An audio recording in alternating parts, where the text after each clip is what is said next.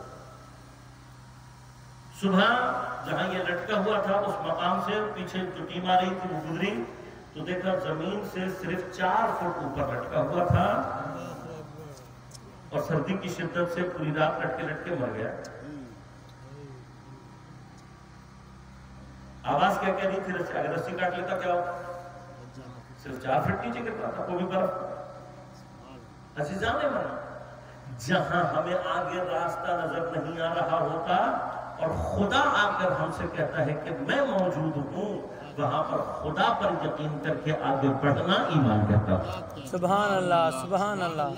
لہذا ایمان کی وادی ہے ہی کیا؟ اب اللہ کہاں آزمائے گا؟ جہاں مجھے آگے نقصان نظر آ رہا ہوگا، اس نقصان کے باوجود خدا مجھ سے آگر آ کے کہے کہ یہ کام کرو، میں موجود ہوں۔ اب خدا مجھ سے کہتے ہیں صدقہ دو، صدقہ دینے میں مجھے سوائے نقصان کے کچھ نہیں دکھائی دیتا کیونکہ پیسہ جا رہا ہے۔ خدا آگے کیا کہتا ہے؟ تم دو، قرض دو، تم قرض دو، یضاعف لہم، میری ذمہ داری ہے، میں بڑھا کر دوں گا۔ اب جس کو خدا پر ایمان ہوگا وہ صدقہ بھی دے دے گا، جس کو خدا پر ایمان ہوگا وہ قرض بھی دے دے گا، لیکن جس کو خدا پر ایمان نہیں ہوگا یہ سوچتا رہے گا، ڈوب جائے گا، چلا جائے گا، میری بھی ضرورت ہو سکتی ہے، میرے بچے کے بھی پیٹ میں درد ہو سکتا ہے۔ تو بابا وہ سارے کام خدا کے ہیں۔ لہذا ایک بحث سے دوبارہ میں بھی نہیں کروں گا کہ انشورنس کی جو بحث ہے، انشورنس میرا علماء نے بات اپنے فتاوی اپنی جگہ محترم ہے، میں کسی کو اس طرح سے چیلنج نہیں کر رہا ہوں، لیکن جو مجھے ایک اپنے طور پر بات سمجھ میں آتی ہوئی ہے کہ مجھے ایسا لگتا ہے کہ یہ انشورنس خدا کے نظام کے مقابلے پر ایک نظام ہے۔ آپ انشورنس کرا رہے کس چیز کی؟ کہ میرا بچہ پڑھ لے، میرے بیماری ہوگی تو مجھے مدد مل جائے، میری فلاں چیز ہو جائے گی، یہ میں انشور کرا رہا ہوں۔ آپ کو تضمین دے رہا ہوں، ضمانت کے ساتھ کہہ رہا ہوں، پورا یقین کے ساتھ بتا رہا ہوں۔ جس چیز کی تضمین کرنا چاہتے ہیں، جس چیز کو انشور کرنا چاہتے ہیں، خدا کی خاطر وہ کام کسی اور کے لیے کرنا شروع کرتے ہیں۔ مثلا میں چاہتا ہوں میرے بچے کا تعلیمی مسئلہ کبھی پیش نہ آئے، کسی اور کے بچے کو تعلیم دلانا شروع کرتے ہیں، گارنٹی دے رہا ہوں آپ کے بچے کی تعلیم کہیں نہیں رکے گی۔ آپ کو اگر فقر کا خوف ہے، کسی اور کے فقر کو خدا کے لیے دور کرنا شروع کرتے ہیں، خدا آپ کو کبھی فقیر نہیں ہونے دے گا۔ آپ کو خود مرض سے بچنے کا شوق ہے، آپ یقین کریں، آپ دوسروں کی مدد کرنے لگے، دوسرے مریضوں کی مدد کرنے لگے، اللہ آپ کو اور آپ کے خانوادے کو خود بخود محفوظ رکھے گا۔ جس چیز کا خوف آپ کے اندر پیدا ہو رہا ہے اس کے لیے خدا کے ساتھ معاملہ کریں۔ سبحان اللہ خدا کا کام ہے، وہ قادر ہے اس کے اوپر۔ انشورنس کمپنی والے آپ کو بچانے کے اوپر قادر نہیں ہے، خدا ہے اس چیز پر قادر۔ اور انشورنس جو خدا دیتا ہے وہ انشورنس حقیقی انشورنس ہے۔ کیا کہنے، سبحان اللہ سبحان اللہ۔ ہم نے جانا یہی اسی چیز کا نام ایمان ہے۔ سبحان اللہ۔ لہذا آپ جس کو یہ غور کیجیے گا، جس کو یہ سمجھ میں آ جائے گا وہ مال قربان کرتے ہوئے تکلیف کا شکار نہیں ہوگا۔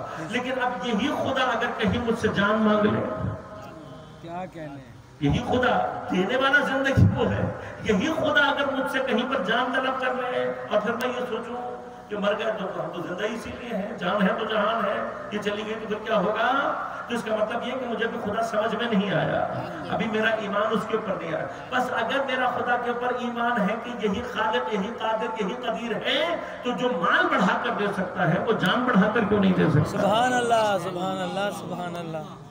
لہذا جو کوئی بھی اس مرحلے پر آ کر اپنی جان خدا کی رضا کے لیے قربان کرتا ہے، ابھی اس کے خون کا پہلا قطرہ زمین پر گرا نہیں ہوتا، خدا اس کو اس سے زیادہ طاقتور حیات عطا کر دیتا ہے۔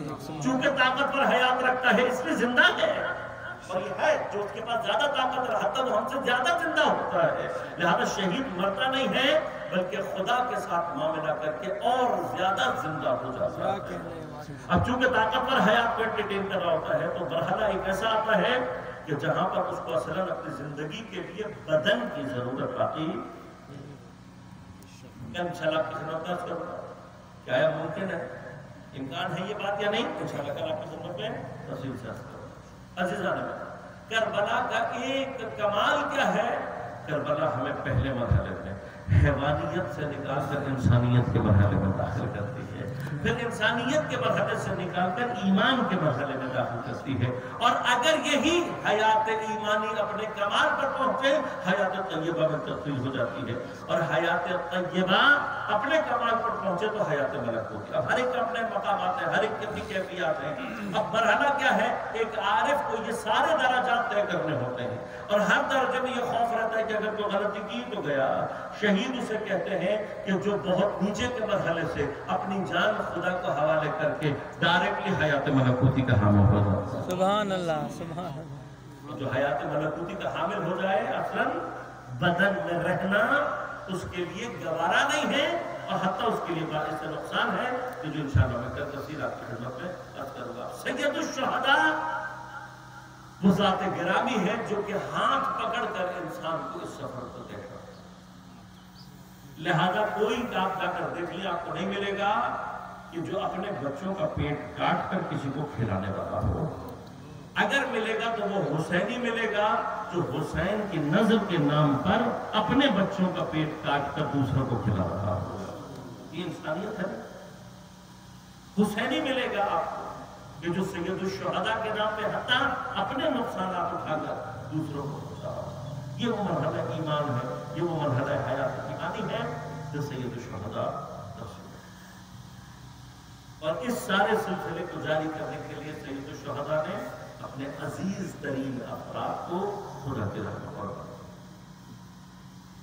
انہی میں سے جو افراد ہیں جن سے سید الشہداء کو بشدت محبت ہے، جناب زینب سلام اللہ علیہا کے دو بیٹے ہیں، جناب محمد بھانجے ہیں سید الشہداء کے۔ دوسری جانب امتیاز کیا ہے؟ ماں کی جانب سے حیدری خون کے وارث ہیں، اور باپ کی جانب سے جناب جعفر طیار کے وارث۔ امتیاز نسلی اگر اس دور میں آ کر تلاش کیا جائے تو جو ان بچوں کو حاصل ہے اس وقت میں بہت تھوڑے سے لوگ، اور حضرت کو ان دونوں سے محبت بھی بہت ہے۔ جتنی محبت جناب زینب سے ہے اتنی ہی محبت ان کے بچوں سے۔ لیکن جناب زینب کا کربلا میں پیغام کیا ہے کہ جب حجت خدا پر وقت آ جائے تو اپنی عزیز ترین شے حتیٰ اپنی اولاد کو بھی حجت زمان پر قربان کرنے کو سے رکھ دیتا۔ لہذا جناب زینب کا کربلا کے اندر جو تصور ہے اپنی اولاد سے متعلق وہ کیا ہے کہ یہ قربان ہے میرے بھائی اور ان کے بچوں پر۔ ایک لہجے کے لیے بھی یہ مائیں کربلا کی مائیں ہیں جنہوں نے اپنے بچے امام حسین پر قربان کرنے میں ایک لہجہ نہیں خرچ کیا۔ لیکن جناب زینب کی کیفیت اور ہے۔ لہذا سے تاریخ کیا کہتی ہے؟ تاریخ کہتی ہے اکثر روایات میں جو بیان کیا ہے مقاتل نے کہ جب انصار علیہ سید الشہداء شہید ہو گئے، احباب شہید ہو گئے، دوست شہید ہو گئے، اور بنو ہاشم بچے ہیں، تو بنو ہاشم سے جو پہلا فرد سید الشہداء نے میدان جنگ میں بھیجا ہے وہ جناب علی بن اکبر۔ سب سے پہلی قربانی بھی اپنے بیٹے کی دی ہے، اور سب سے آخری قربانی بھی میرے مولا نے اپنے 6 مہینے کی۔ لیکن جناب علی اکبر کا شہید ہو جانا، ان کی شہادت کا غم جناب زینب کے سینے پر الگ ہے، اپنے ہاتھوں سے پڑا ہے۔ اور چونکہ جناب علی اکبر شباہت رکھتے ہیں پیغمبر سے، لہذا ایک دگنی محبت ہے جناب زینب کو حضرت علی اکبر۔ حسین کا بیٹا والد ہے، نانا کی شبیہ ہے علی اکبر۔ جناب علی اکبر کا بنو ہاشم میں جو مقام تھا شاید ہی کسی اور زبان کا رہا۔ شباہت پیغمبر رکھنے کی وجہ سے تمام کے تمام بنو ہاشم جتنی شدت سے جناب علی اکبر سے محبت کرتے تھے کسی اور سے نہیں۔ لہذا جناب علی اکبر کی شہادت تمام کے تمام بنو ہاشم کے اوپر شدید اور سنگین تھی۔ بس یہ غم الگ ہے، لیکن جناب زینب کے دل میں ایک غم اور اضافہ ہو گیا، میرا علی اکبر قربان ہو گیا لیکن میرے محمد ابھی تک زندہ ہے۔ لہذا دونوں شہزادوں کو اپنے خیمے میں طلب کیا ہے بیوی نے، اور خیمے میں طلب کر کے پھر مرتبہ تنبیہ کے عالم میں کہا تم جانتے ہو حسین کا بیٹا شہید تمہیں معلوم ہے علی اکبر شہید کما ہم جتنی مرتبہ ماموں کی خدمت میں گئے ہیں ماموں ہمیں جاتے میں حیران ہوں جناب زینب، یہ تکلیف ہے جناب سیدہ زینب کو کہ یہ ہو کیسے گیا، میرے بیٹے زندہ ہوں اور حسین کا بیٹا نہ تھا۔ لہذا ایک کیفیت ناراحتی ہے، ایک کیفیت ناراضی ہے۔ اب بچوں نے جب جناب زینب، اور جناب زینب کوئی عام ماں نہیں ہے، یہ خاتون وہ خاتون ہے جو زمین پر ثانیہ زہرا کہلاتی ہے۔ ایسا نہیں ہے کہ اپنے بچوں سے محبت نہیں ہے میری بیوی کو، لیکن جہاں حجت خدا کا سوال آتا ہے، سیدہ سے سیکھا جناب زینب نے یہ ہے کہ جہاں حجت خدا کے دفاع کا مرحلہ آ جائے تو چاہے وہ بچہ شکم مادر میں ہی کیوں نہ ہو اس کی قربانی بھی دینی پڑے، تو جناب سیدہ نے دی ہے۔ لہذا جناب زینب جانتی ہیں کہ اس وقت حجت خدا کو ضرورت ہے۔ اب جب خالدہ کی یہ کیفیت دیکھی، دونوں شہزادے آ کر امام حسین کی خدمت میں سر جھکا کر کھڑے ہو گئے۔ سید و شہداء جانتے ہیں، لیکن اس سرکار کیا کہا ماں ہم سے راضی نہیں ہے۔ اب خود مولا کے لیے اپنے دو شہزادوں کو بھیجنا سخت ہے، لیکن آمادہ کیا، دونوں بھائیوں نے ایک ساتھ حملہ کیا۔ وارث حیدر کرار ہیں، وارث جعفر تیار ہیں، اتنا شدید حملہ کیا کہ آخر میں شروع کی چیخیں نکل گئی، عمر ساتھ کی چیخیں نکل گئی کہ ان کو بچہ مت سمجھ رہا۔ ایک بڑا لشکر بھیج کر حملہ کیا، لیکن جب تک دونوں شہزادے ساتھ ساتھ تھے قوت زیادہ تھی، لہذا ایک اور بڑا لشکر بھیجا گیا جس نے پورا زور لگا کر پہلے محلے میں شہزادوں کو جھکا دیا۔ جب دونوں بھائی ایک دوسرے سے جدا ہو گئے تو جنگ کے ساتھ ساتھ دلوں میں یہ خیال بھی ہے پتہ نہیں میرے بھائی پر کیا گزر رہی ہوگی۔ بڑی دیر جنگ کرتے کرتے، لیکن اب تیر ہے، تلوار ہے، نیزہ ہے، میری بیوی کے بچے زخمی ہو رہے ہیں۔ اور ایک مرحلہ وہ آیا کہ پہلے جناب محمد اپنے گھوڑے سے گرے ہیں، آواز علیہ السلام یا ابا عبداللہ۔ کچھ دیر کے بعد جناب اون کی آواز آئی ہے، راضی کے جناب عباس اور جناب امام حسین دونوں ہی روتے ہوئے جا رہے ہیں۔ اس لیے کہ زینب کے بیٹوں کے لاشیں اٹھا کر لانا آسان کام نہیں ہے، اپنے ہاتھوں سے پالا ہے حضرت عباس نے۔ لیکن جب تو لاشیں لے کر آئے ہیں اور خیمے کے نزدیک پہنچے ہیں تو بڑا تعجب کا مقام تھا سید الشہداء کے لیے۔ کیوں؟ اس لیے کہ صبح سے اب تک کوئی جنازہ آیا ہے اس کو لینے کے لیے زینب سب سے پہلے موجود تھی، لیکن اب تک شہزادوں کے لاشیں آئے ہیں تو جناب زینب دکھائی نہیں دے رہی۔ زینب کہاں ہے؟ بتاؤ کہ شہزادے آئے ہیں۔ جناب فضا دوڑ کی خیمے میں گئی ہے، دیکھا سجدے میں سر رکھا ہوا ہے، تڑپ کر رو کر کہہ رہی ہے پروردگار زینب کی عزت تیرے ہاتھ میں ہے، زینب سے اس کی قربانی کو قبول۔